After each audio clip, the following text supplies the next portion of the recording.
करोज्ज्वलकायकान्तं विघ्नेश्वरं सकलविघ्नहरं नमामि।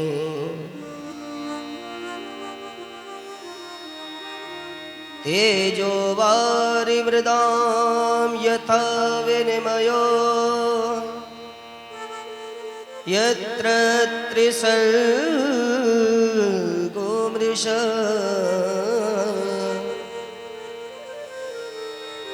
धाम्ना स्वेन सदा निरस्तकुहकं सत्यं परं धीमहि।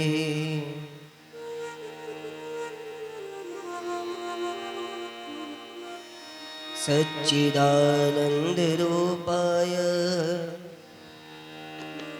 विश्वोत्पत्त्यादिहेतवे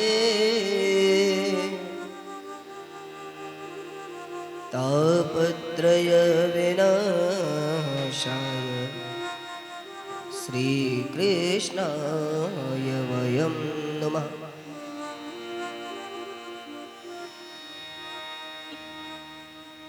यं प्रव्रजन्तमनुपेतमपेतकृत्यं द्वैपायनो विरहकातराजुहाव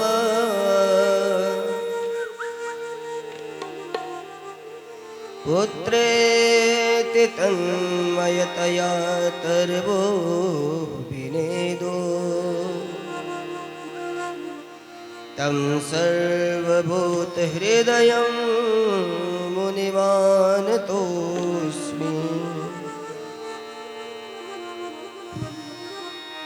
कृष्णाय वासुदेवाय हरये परमात्मने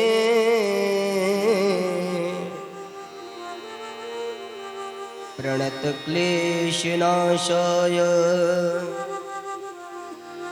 गोविन्दाय नमो नमः।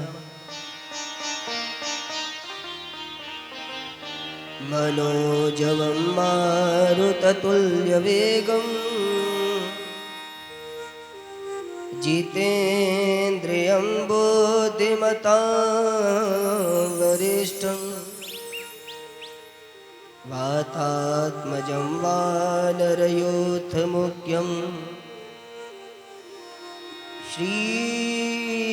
श्रीरामदूतं शरणं प्रपद्ये। जय जय श्रीराधारमण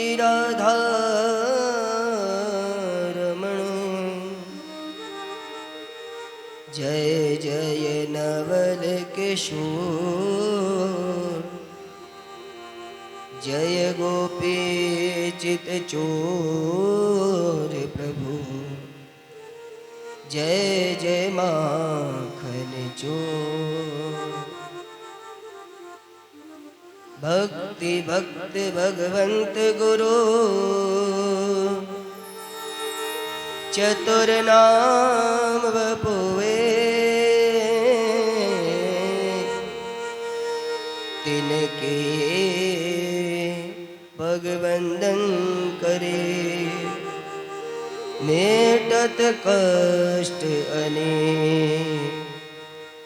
बोलिए वृंदावन बिहारी लाल की जय, लाडले सरकार की जय, श्रीमद् भागवत महापुराण की जय, राजा परीक्षित जी महाराज की जय, सांब सदाशिव भगवान की, मनोकामेश्वर महादेव की जय। जय जय श्री राधे जय जय श्री राधे जय जय श्री राधे। आइए प्रभु प्रेमियों, हम सभी लोग भगवान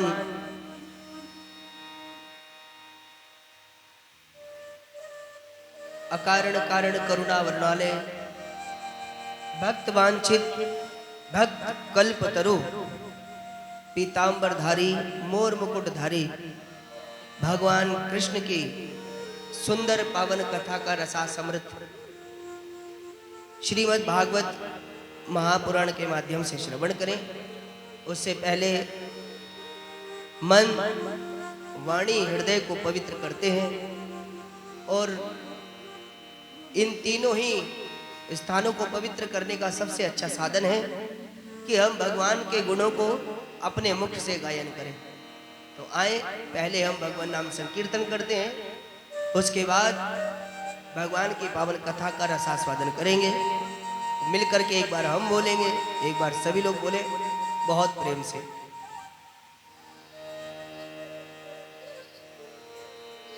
नव नव रंग त्रिभंगिए श्याम सुवंगी श्याम,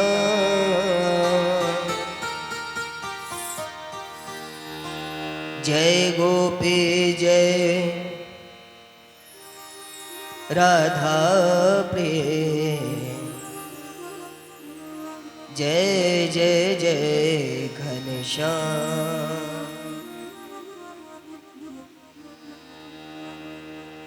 राधा राधा कृष्ण राधा, राधा राधा कृष्ण राधा, राधा राधा कृष्ण राधा, राधा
भाव से सभी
राधा राधा कृष्ण राधा राधा राधा राधा कृष्ण राधा श्री राधा राधा राधा कृष्ण राधा राधा राधा राधा कृष्ण राधा श्री राधा राधा राधा कृष्ण राधा राधा राधा राधा कृष्ण राधा राधा राधा राधा कृष्ण राधा राधा राधा कृष्ण राधा राधा राधा राधा कृष्ण राधा राधा राधा राधा कृष्ण राधा राधा राधा राधा कृष्ण राधा राधा राधा राधा कृष्ण राधा राधा राधा राधा कृष्ण राधा राधा राधा राधा कृष्ण राधा राधा राधा राधा कृष्ण राधा श्री राधा राधा राधा कृष्ण राधा श्री राधा राधा राधा कृष्ण राधा राधा राधा राधा कृष्ण राधा मेरी राधा श्री राधा राधा कृष्ण राधा राधा राधा राधा कृष्ण राधा मेरी राधा राधा राधा कृष्ण राधा राधा राधा राधा कृष्ण राधा राधा राधा राधा कृष्ण राधा राधा राधा राधा कृष्ण राधा राधा राधा राधा कृष्ण राधा राधा राधा राधा कृष्ण राधा राधा राधा कृष्ण राधा राधा राधा राधा कृष्ण राधा राधा राधा कृष्ण राधा राधा राधा राधा कृष्ण राधा श्री राधा राधा राधा कृष्ण राधा राधा राधा राधा कृष्ण राधा राधा कृष्ण राधा राधा कृष्ण राधा कृष्ण राधा राधा कृष्ण राधा कृष्ण राधा राधा कृष्ण की राधे मेरी स्वामिनी मैं राधे जी को और जन्म जन्म मोहे दीजियो श्री वृंदावन को जय जय श्री राधे राधा राधा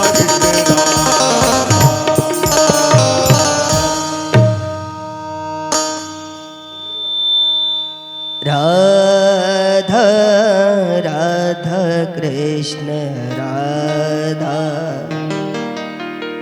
राधा राधा राधा कृष्ण राधा राधा राधा राधा कृष्ण राधा श्री राधा राधा राधा कृष्ण राधा श्री राधा राधा राधा कृष्ण राधा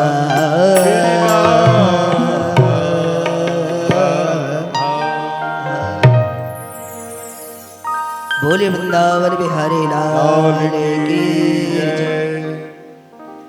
आइए प्रभु प्रेमियों, हम सभी लोग भगवान की पावन कथा में अवगाहन करते हैं, कथा श्रवण का लाभ लेते हैं।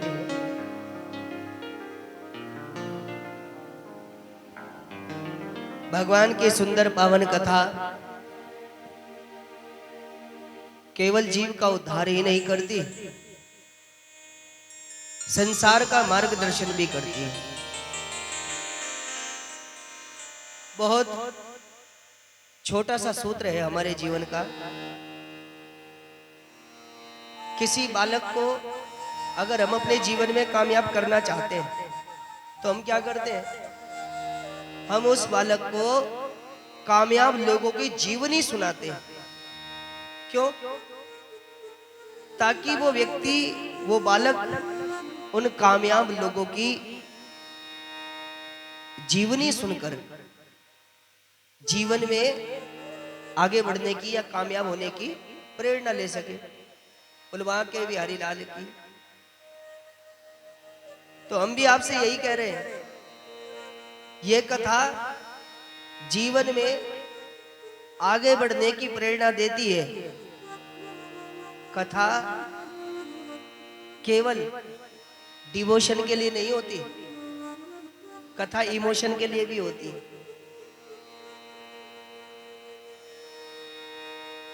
और भगवत कथा की, भगवान की कथा की एक विशेषता है, यह है कल्प वृक्ष। संसार चाहो तो संसार मिलता है, और घर बार चाहो तो घर बार मिलता है, और दरबार चाहो तो दरबार मिलता है। सब कुछ ये कथा देने में सक्षम है। कोई दो राय नहीं है, किसी प्रकार का भी कपट नहीं। लेकिन हम एक निवेदन करें, हम चाहते तो बहुत कुछ है, लेकिन जितना हम चाहते हैं उतना हम प्रयत्न नहीं करते। अरे भाई, अच्छा भोजन खाना होगा तो पहले उसको अच्छे से पकाना भी होगा, या बिना पकाए खा लिया जाएगा? नहीं ना। ऐसे ही अगर हम भागवत रूपी कल्प वृक्ष से कुछ प्राप्त करना चाहते हैं तो हमें पहले उस कल्प वृक्ष से संबंधित जो क्रियाकलाप है, जो नियम है, जो विधि निषेध है, उनका पालन करना पड़ेगा कि नहीं?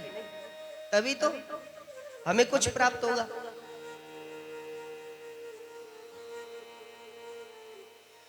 तो भागवत रूपी कल्प वृक्ष से मनोकामना पूर्ति की एक विशिष्ट शर्त है। क्या विशिष्ट शर्त है?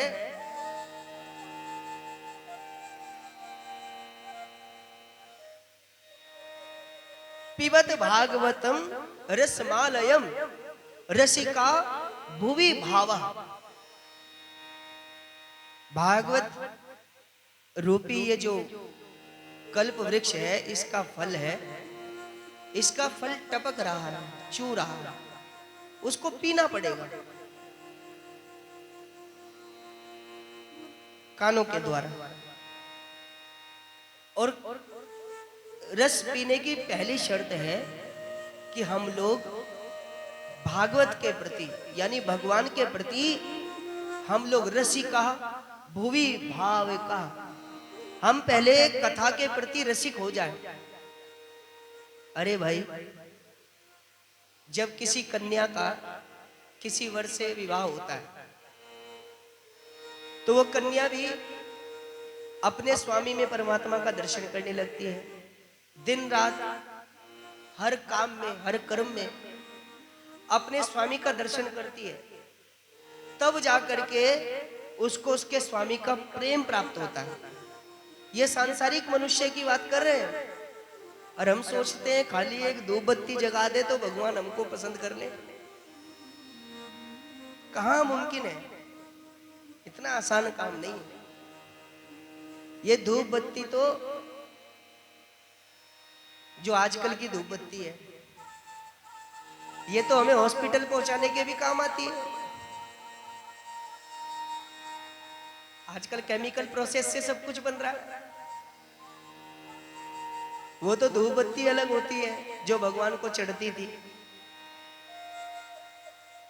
तो एक केमिकल प्रोसेस की धूप बत्ती भगवान को सुंघा करके अगर हम सोचते हैं कि हमारी मनोकामना पूरी हो जाएगी, तो इतना आसान काम थोड़ा ही है।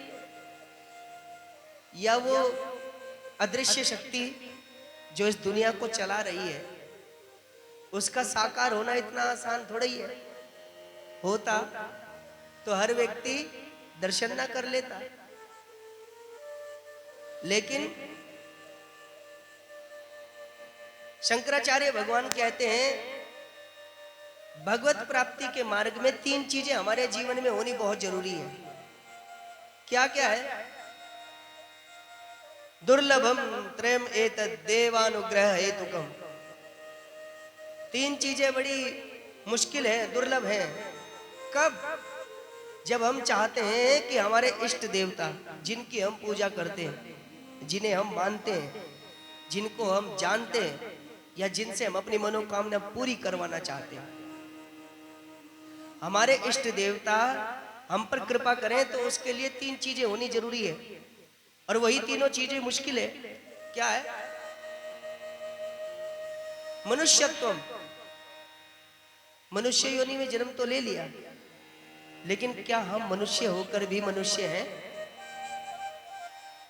ये विचारणीय बात है।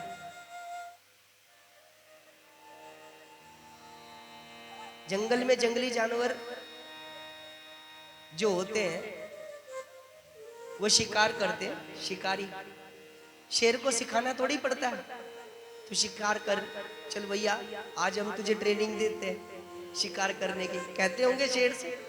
नहीं। या फिर भैंस से कहते होंगे चल भाई तुझे चरना नहीं आता तो हम तुझे चरना सिखाएं। या हम किसी कुत्ते को ही बोलते होंगे भैया तुझे भौंकना नहीं आता, चल तुझे भौंकना सिखा।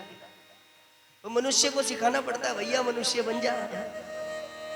गजब की बात, ये मनुष्य सब कुछ बना हुआ है। शेर, भैंसा, कुत्ता सब कुछ बना हुआ है, मनुष्य नहीं बना हुआ। कहीं से मनुष्य बन भी जाए तो दूसरा सूत्र है मुमुक्षुत्व।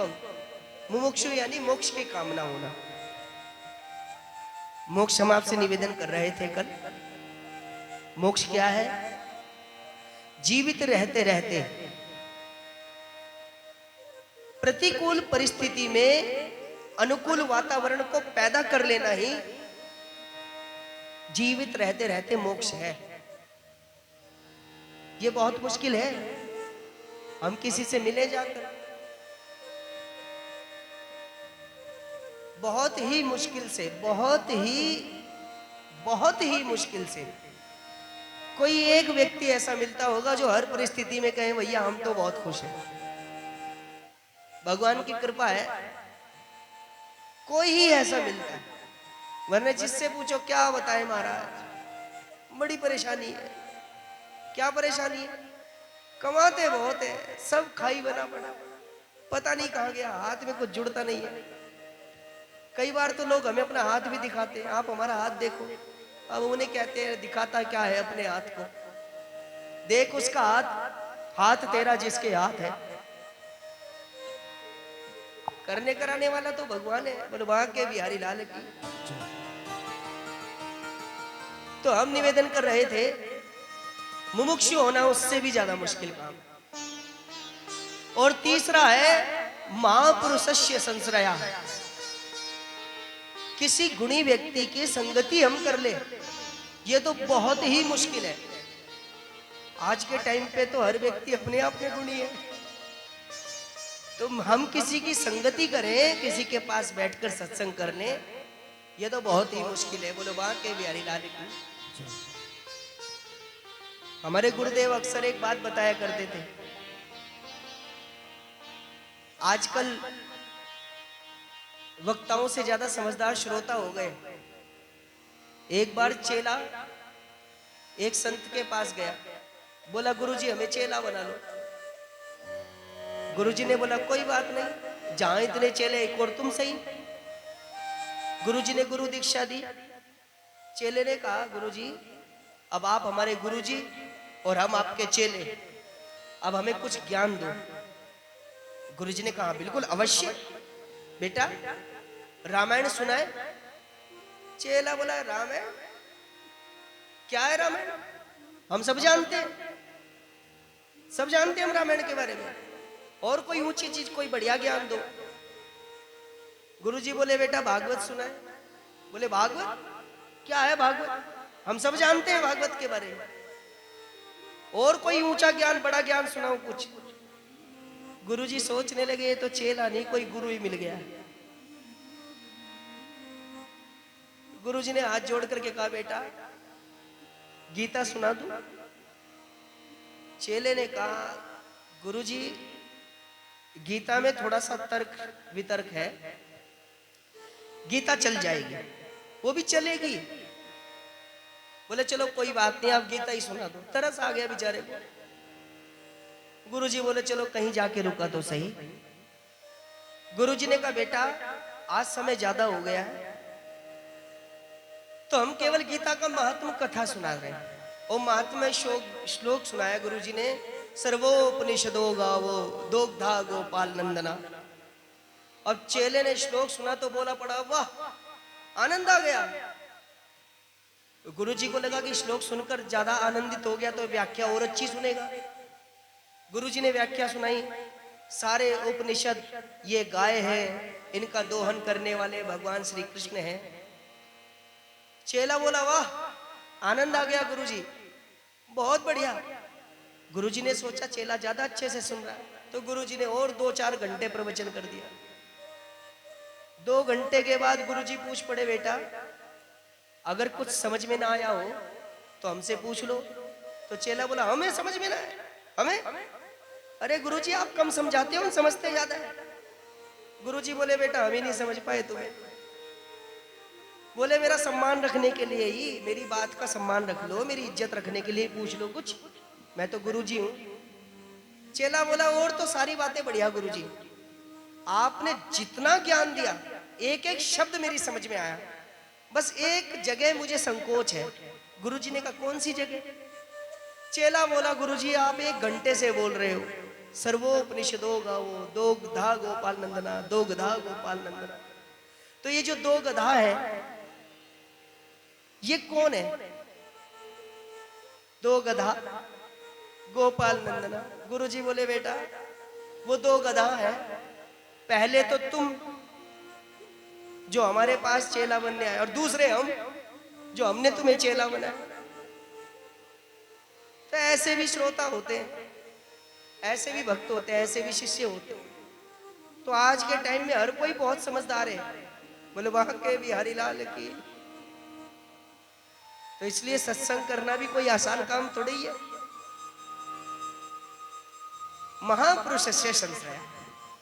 तुलसीदास जी कहते हैं एक घड़ी आधी घड़ी आधी से पुनिया, तुलसी संगत साधकी कटे कोटि अपराध।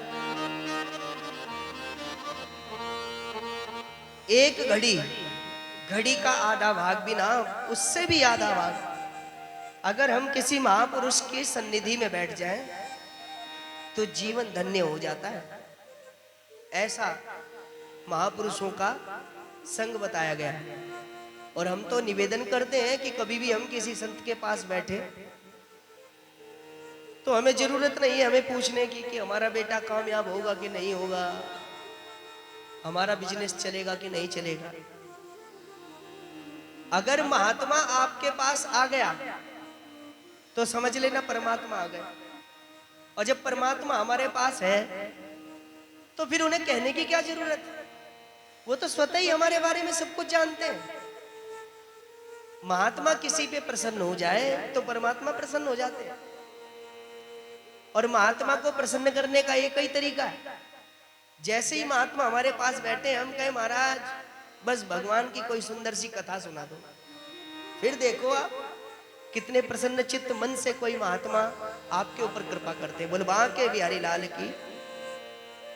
आइए ऐसी ही ये सुंदर कथा जिसको हम श्रीमद् भागवत के रूप में सुन रहे हैं। कल हम सभी लोग महात्मा कथा का दर्शन कर रहे थे, आज हम लोग विषय प्रवेश कर रहे हैं।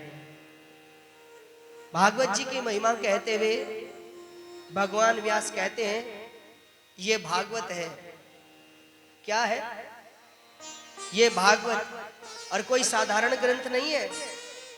भाष्यते सर्ववेदेषु, सभी वेदों का ये भाष्य है। पता नहीं आजकल के बच्चे तो इस्तेमाल करते होंगे कि नहीं, लेकिन हमारे जमाने में तो होती थी। आप लोगों को भी याद, आपको भी याद होगा, जब पहले बच्चे पढ़ते थे तो मास्टरमाइंड आती थी, है गाइड आती थी, गाइड। जिस प्रश्न का उत्तर हमें ना पता हो तो गाइड में उत्तर लिखा होता था।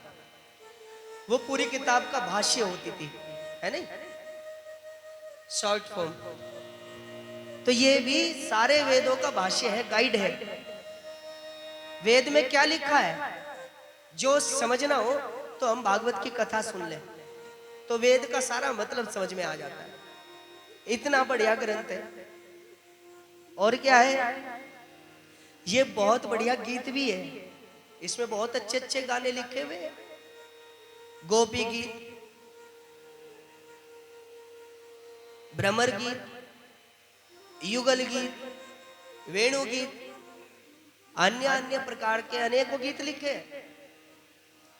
ये गद्य भी है और पद्य भी है। इसमें कहानियां भी हैं और कविताएं भी है, दोनों तरीके से। जिसे जो पसंद हो वो सुन ले। और इतना बढ़िया गीत है, गीयते नारदादिभी, नारद जी जैसे संत ने इसको गाया हुआ है। अच्छा, हम आपसे एक निवेदन करें, कोई बड़े महान गायक का गाया हुआ गीत हो तो हम आज भी कहते हैं भैया उन्होंने जो गाना गा दिया वो कोई नहीं गा सकता। कल हम विज्ञप्ति बना रहे थे अखबार की, तो क्या नाम है उनका, रवि, सुमित जी बैठे हुए थे हमारे पास और उन्होंने रामायण सीरियल का बहुत सुंदर भजन चलाया, विधना तेरे लेख किसी की समझ ना आते रे। उसमें मोहम्मद अजीज जी ने भी आवाज दी हुई है और रविंद्र जैन साहब ने सुंदर आवाज दी है। और बस चर्चा करते करते यही बात चल रही थी कि रविंद्र जैन साहब ने तो जैसे गायक हुए हैं ऐसा गायक ना भूतो ना भविष्यति। मोहम्मद अजीज साहब ने जो भजन गा दिए रामायण सीरियल में, ना भूतो ना भविष्यति। सुरेश वाडेकर साहब ने जो भजन गा दिया। तो हम तो यही निवेदन कर रहे थे कि कोई बड़ा गायक अगर कोई गीत गा दे तो दुनिया उसको याद रखती है। और नारद जी तो तीनों लोकों के गायक हैं। तीनों लोकों में कोई भी व्यक्ति ऐसा नहीं जिसके बीच में नारद जी जाएं और कोई उनको देख के खड़ा ना हो जाए, चाहे वो राक्षसी क्यों ना हो। राक्षसों के बीच में जाते वो भी कहता आइए नारद जी, आप आ गए तो भगवान की कृपा हो ही जाएगी। ऐसे महान संत ने ये गीत गाया। हाँ?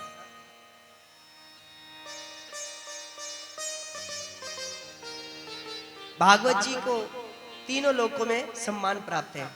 वदंती त्रिलोकेशु, जो ऊपर का सत्य लोक है जहां पर ब्रह्मा विष्णु महेश हमारे सनातन शास्त्र कहते हैं रहते हैं, वहां पर भागवत जी की महिमा है। जिस समय शुकदेव परीक्षित जी को कथा सुना रहे थे तो सभी देवता शुक्र ताल में आए हैं कथा सुनने के लिए।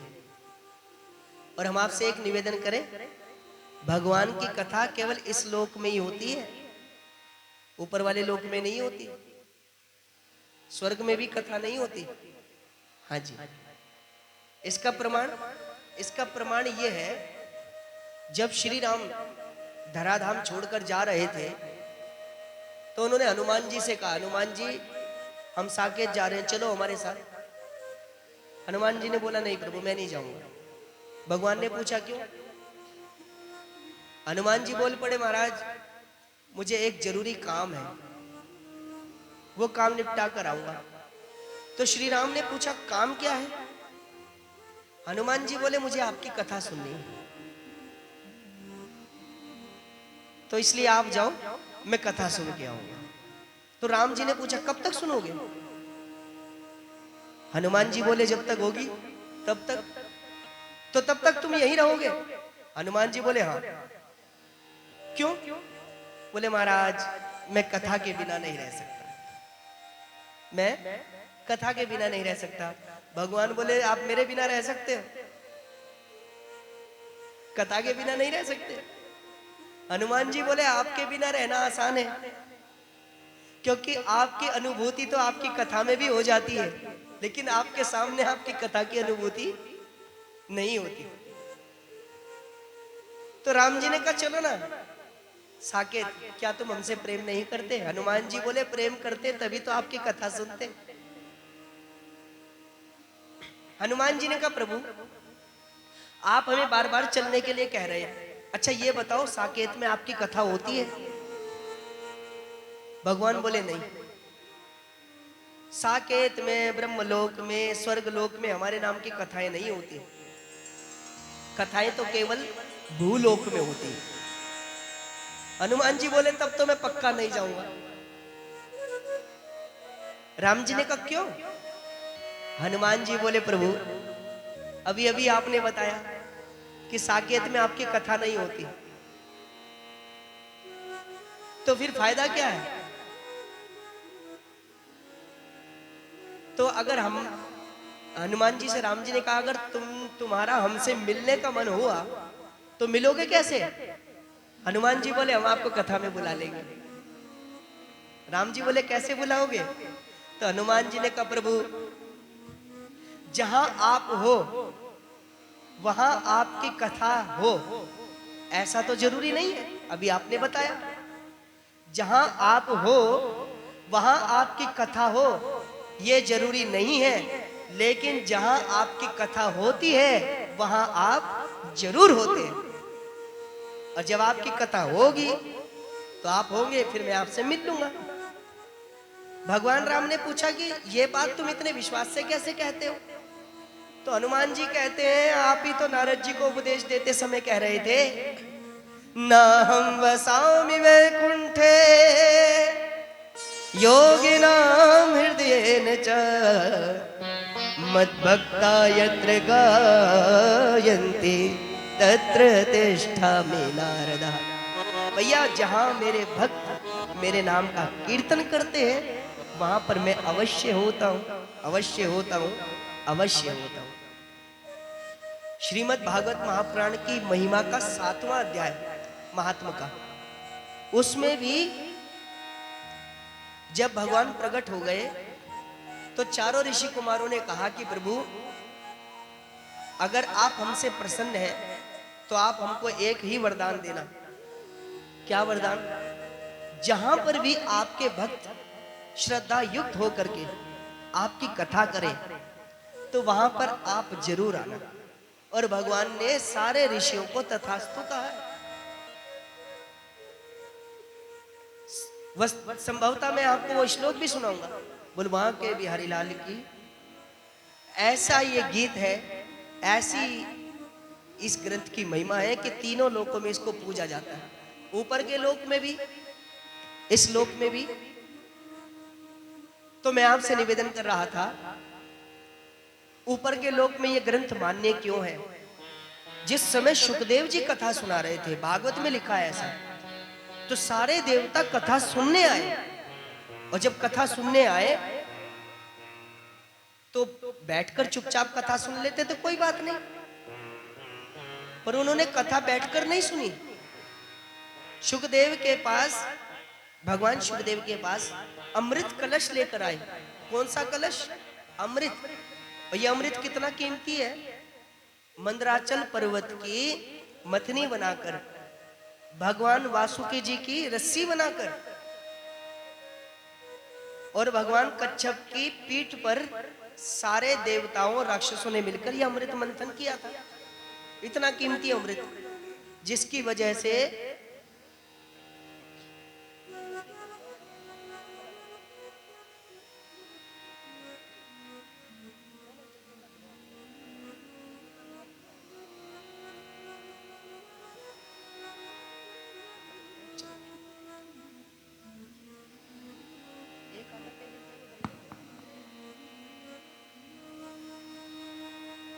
बुलवा के बिहारी लाल।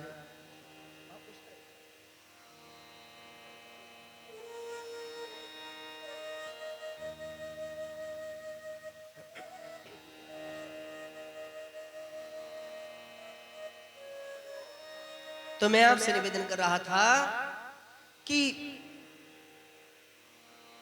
सारे देवताओं ने सुखदेव जी से कहा, सुखदेव जी ये कीमती अमृत रख लो। किस लिए? बोले परीक्षित जी को पिला देना है। परीक्षित जी को अमृत?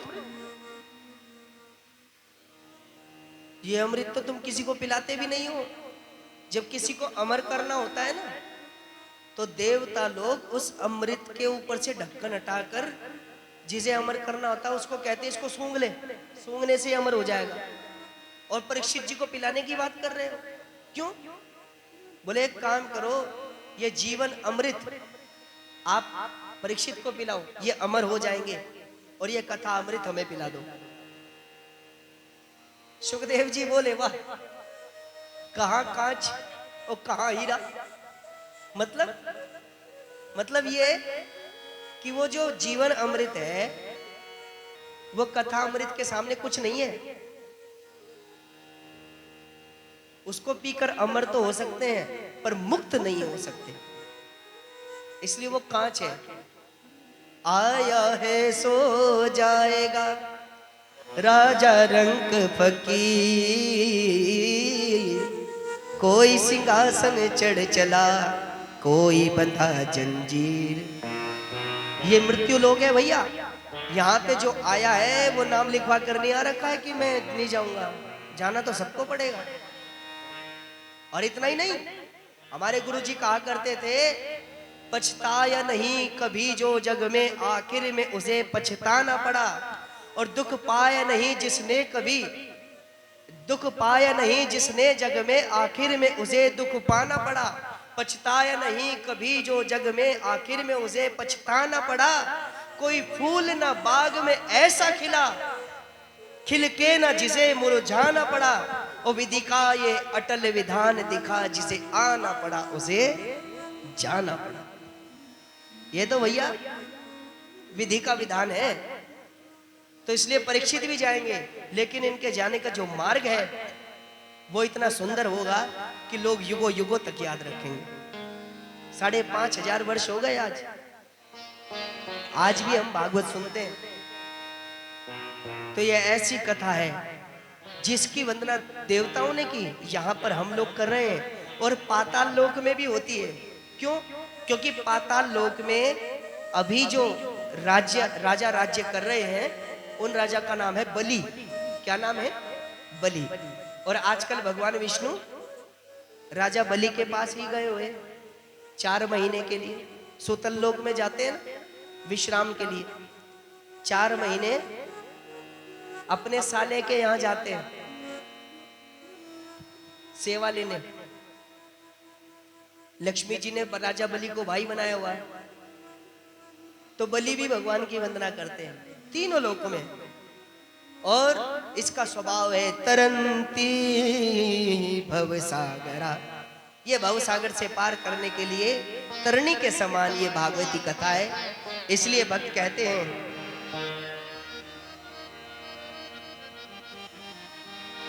हरि नाम से तेरा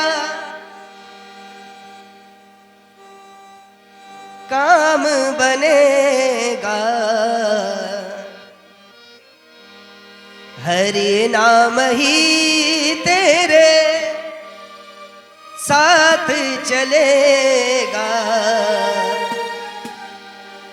हरि नाम लेने वाला, हरि नाम लेने वाला,